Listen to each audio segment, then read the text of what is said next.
చట్టబద్ధంగా పశువుల రవాణా చేస్తున్న తమపై కొందరు దళారులు దౌర్జన్యాలకు పాల్పడుతున్నారని విజయనగరం జిల్లా పాడి రైతులు ఆరోపించారు.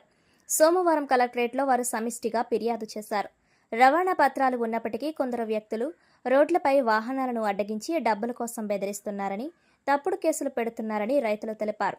పెద్ద కబేళాలకు ఎటువంటి అడ్డంకులు లేకుండా పశువులను తరలిస్తున్నప్పటికీ చిన్న పాడి రైతులపైనే నిబంధనల పేరుతో వేధింపులకు పాల్పడుతున్నారని ఆవేదన వ్యక్తం చేశారు. ఈ వృత్తిపై ఆధారపడి పశువుల అమ్మకాలు, కొనుగోళ్లు చేసేవారు, కూలీలు, రవాణా వాహనాల డ్రైవర్లు, క్లీనర్లు ఇలా దాదాపు 3,000 కుటుంబాలు జీవిస్తున్నాయని వారు కలెక్టర్కు వివరించారు. అధికారులు దయతో తమ కడుపు మంటను అర్థం చేసుకుని సంబంధిత శాఖలతో సమగ్ర విచారణ జరిపించి తమ జీవనోపాధిని కాపాడాలని రైతులు వేడుకున్నారు. దళారుల ఆగడాలపై ప్రత్యేక విచారణ జరిపించాలని, చట్టబద్ధంగా వ్యాపారం చేసుకుంటున్న రైతులకు రక్షణ కల్పించాలని వారు కోరారు.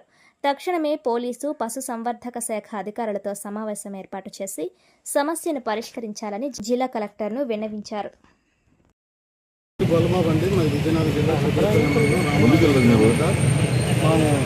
సంతలంతా దిగి మేము పాడి పశువుల వ్యాపారం మేము చేసుకుంటాము.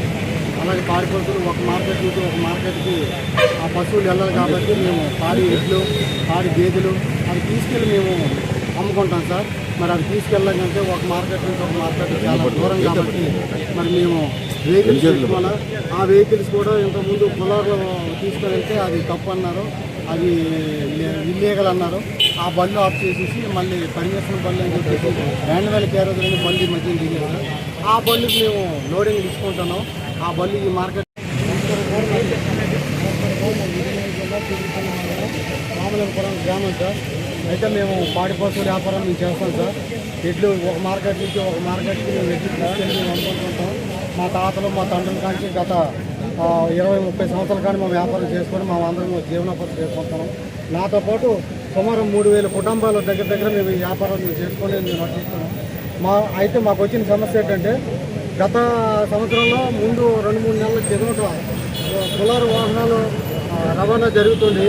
అది గవర్నమెంట్ వాళ్ళు వచ్చి అది మార్గం అది వద్దు మీకు